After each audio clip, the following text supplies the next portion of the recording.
menuju pos 2. Selama perjalanan kami diiringi oleh kabut tebal dan udara yang sangat dingin tentunya.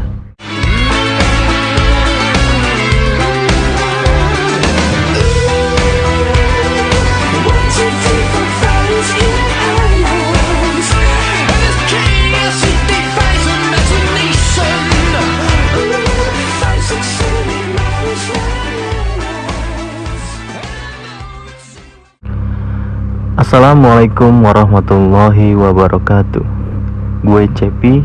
Gue mau bercerita sedikit tentang pengalaman gue dalam pendakian Gunung Gede Pangrango pada tanggal 2 dan 3 Juni 2022. Gue di sini bersama dengan kelima teman gue, yaitu Esa, Emen, Ruli, Gilang, dan Doni, melakukan perjalanan dengan kendaraan motor dari Rempoa Bintaro menuju Gunung Gede base camp di Via Putri ya. Pemberangkatan dimulai pada pukul 22.30. Perjalanan menempuh waktu kurang lebih 2 jam untuk sampai ke base camp Abah Anwar. Sebenarnya base camp kita awal bukan di Abah Anwar, tapi karena base camp tersebut tidak ada warung yang buka, lantas kita pindah ke Abah Anwar. Di dalam base camp Abah Anwar sudah terdapat 4 pendaki lainnya, di antaranya 2 laki-laki berasal dari Tangerang, yaitu Ilham dan Hafiz, dan juga ada laki-laki dan perempuan dari Jakarta Barat. Kita sebut saja namanya Dimas dan Dewi ya. Kita samarkan namanya di sini. Waktu sudah menunjukkan pukul 2.30. Teman-teman gue udah pada tidur kecuali Emen ya. Lalu Emen mengajak gue untuk makan karena dia berniat untuk puasa besok harinya.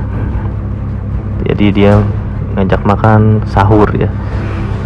Dan gue pun masih belum bisa tidur, jadi gue ikut makan sama dia. Lalu setelah makan kita pun ikut tidur. Tidak lama kemudian, tepat pada pukul 8 pagi, kita pun sudah mulai bergegas ya untuk melakukan pendakian Gunung Gede Pangrango. Tapi sebelum berangkat, Ruli, Esa, Gilang, dan Doni sarapan terlebih dahulu karena mereka memang belum makan ya. Pendakian pun dimulai setelah sarapan, dipimpin oleh Emen yang diikuti oleh Gilang, Esa, Ruli, dan gue. Sedangkan Doni adalah orang yang selalu berada di paling belakang. Perjalanan awal sangat lancar, tidak ada kendala apapun, dan baru berjalan 30 menit gerimis pun sudah mulai turun. Awalnya hanya kabut, tapi lama-lama gerimis yang berbau hujan. Lalu kami bergegas untuk membuka jas hujan. Namun sialnya, jas hujan yang dibawa oleh Esa, dan tentunya dibawa 3 ya untuk Esa, gue, dan Emen, ternyata jas hujan itu tipis dan mudah robek. Alhasil jas hujan pun terasa sia-sia dipakai karena pas dipakai robek. Dan beruntungnya kami masih memiliki beberapa trash bag. Jadi dengan kreativitas seorang Emen, dia membuat trash bag menjadi rompi anti hujan ya. Kalian bisa lihat sendiri.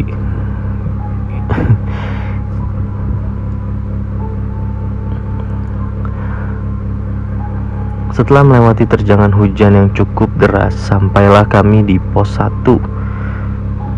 Lalu kami beristirahat sejenak sambil berteduh ya, menunggu hujan reda. Di pos 1 kami berkenalan dengan beberapa rombongan lain. Salah satunya adalah Yosta. Dia berasal dari Pondok Ranji Bintaro yang tidak jauh dari tempat tinggal kami gitu. Dia adalah pemandu untuk satu keluarga yang terdiri dari suami, istri, dan 2 anak kecil yang ikut mendaki. Setelah menunggu kurang lebih 1 jam di pos 1, hujan pun mulai reda dan kami pun melanjutkan perjalanan menuju pos 2. Selama perjalanan kami diiringi oleh kabut tebal dan udara yang sangat dingin tentunya. Tapi kami terus berjalan hingga akhirnya kami pun sampai di pos 2. Tidak lama kemudian kami melanjutkan perjalanan menuju pos 3. Namun di tengah perjalanan hujan pun kembali turun. Kali ini lebih deras lagi. Lalu kita bertemu dengan pos bayangan pada saat itu yang tidak ada orang jualan. Jadi posnya itu kosong aja gitu.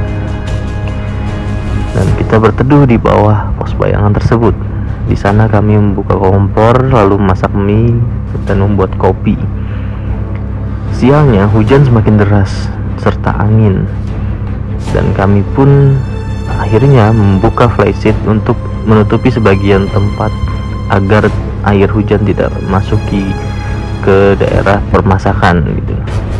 Jadi kita lagi masak Indomie, kena air hujan kan gak enak jadinya ya. Dan di situ kita butuh perjuangan dan kerjasama tim yang sangat baik untuk memasang flysheet yang tidak ada talinya. Jadi kita harus mencari tali, dan akhirnya gue merelakan jas hujan gue untuk dirobek-robek supaya jadi tali agar bisa terpasang tuh flysheet. Dan kemudian Doni mencari satu batang pohon yang tinggi untuk menunjang flysheet agar tidak turun. Ya pokoknya gambarannya seperti itulah. Lalu setelah hujan reda, kami pun melanjutkan perjalanan menuju pos 3, di mana di tengah perjalanan kami menemukan seekor cacing gunung yang gua pun baru tahu ya, jujur cacingnya itu besar, nggak seperti halnya cacing yang biasa gua lihat gitu. Yang biasa gue lihat kan yang buat mancing itu kan cacingnya kecil-kecil, ini gede banget, kalian bisa lihat sendiri di gambar berikut ini.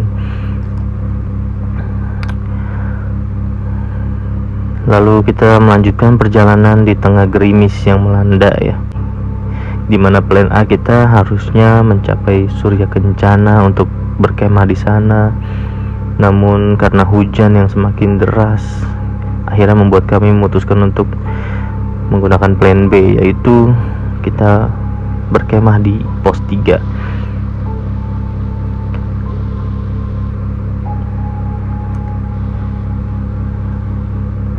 Di bawah tekanan hujan yang sangat deras, kami mendirikan tenda. Di situ kedinginan, udah bener-bener kedinginan karena gue dari pos bayangan tadi menuju pos 3 tuh udah nggak pakai jas hujan lagi, udah tinggal kaos doang. Jadi semuanya basah dan gue kedinginan di situ, sama seperti halnya Ruli. Tapi keempat teman gue yang lain, mereka berusaha untuk mendirikan tenda secepat mungkin di tengah hujan yang sedang melanda. Dan pada akhirnya tenda pun berdiri, walaupun ya agak basah sedikit ya di dalamnya. Tapi nggak apa-apa, yang penting kita udah bisa untuk berteduh. Lalu waktu sudah menunjukkan pukul 5 sore, di mana Emen sudah menggelar kompor, peralatan masak, dan juga bahan-bahan makanan untuk segera dimasak. Menu masakan kami kali ini yaitu adalah nasi liwet, cumi saus tiram, ayam goreng, jengkol pedas, dan ikan asin sambal. Sambil menunggu Emen selesai memasak, kami pun main kartu remi, di mana Ruli adalah orang yang paling sering kalah. Setelah matang, lalu kami makan bersama, dan tidak terasa waktu sudah semakin malam. Sambil ngobrol, udara pun semakin dingin, lalu kami bergegas untuk tidur. Ya, Gilang, Ruli, dan Doni berada di satu tenda, sedangkan tenda yang satunya lagi ada gue, Esa, dan juga Emen. Ada sedikit kejanggalan tengah malam. Ternyata pendaki lain yang berada di sebelah tenda kami persis harus ditandu oleh ranger yang katanya orang tersebut sakit. Gue nggak tahu sih sakit karena hipotermia atau sakit terkilir atau apa, gue nggak ngerti. Pokoknya ranger tersebut datang dan membawa orang tersebut ke bawah turunnya. Lalu gue tertidur, dan di tengah malam gue bermimpi ada seorang wanita dia memegang ular besar berwarna coklat dan memberikannya pada gue, tapi gue nggak berani. Langsung seketika gue terbangun dari tidur gue itu, dan gue lihat masih kondisi gelap. Gue nggak berani keluar, gue nggak berani bangun, dan gue berusaha merem lagi sampai gue nggak bisa tidur dengan lelap. Waktu sudah menunjukkan pukul 5 pagi, dimana gue udah nggak bisa lagi untuk merem. Rasanya gue pengen keluar, gue pengen buang air kecil. Gue menunggu sampai agak terang ya, 5.30 gue keluar membuka tenda. Lalu tiba-tiba Esa terbangun dan dia mau ikut keluar. Ternyata dia udah nahan buang air kecil dari malam, tapi gak berani untuk keluar sendirian karena takut. Setelah itu satu persatu temen gue pada bangun ya. Doni, Gilang, dan Ruli pun ikut bangun, kecuali Emen, karena Emen tetap tidur karena dia stay di pos 3 untuk menjaga barang-barang dan juga nanti memasak ya. Kami berlima bersiap-siap untuk menuju ke puncak, dan kita mulai perjalanan menuju pos 4 itu pada pukul 6.30. Jujur aja gue sendiri kaget melihat jalur dari pos 3 ke pos 4 itu benar-benar ekstrim dan juga melelahkan. Ditambah lagi habis hujan ya, licin, dan ini benar-benar hampir bikin gue nyerah. Untungnya gue nggak bawa barang apa-apa, dan barang-barang semua ditinggal di pos 3 sama Emen. Jadi kita ya udah lenggang aja gitu, masih bisa menghadapi jalan yang terjal tersebut ya.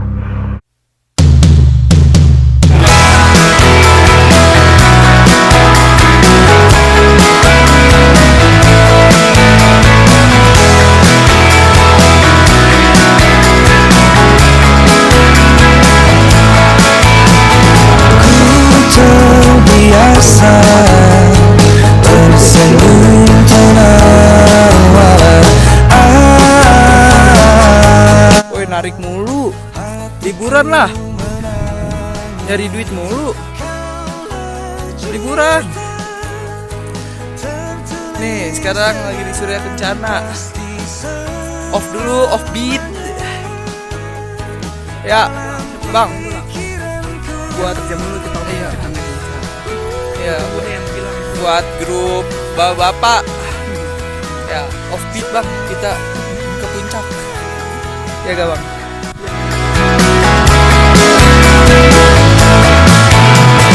Peluk tubuhku untuk sejenak, dan biarkan kita mengingat dengan pasti. Biarkan semua seperti seharusnya. Lalu kami melanjutkan perjalanan dari Surken menuju puncak. Tidak sampai 1 jam, akhirnya kami berhasil berada di ketinggian 2958 mdpl puncak Gunung Gede Pangrango.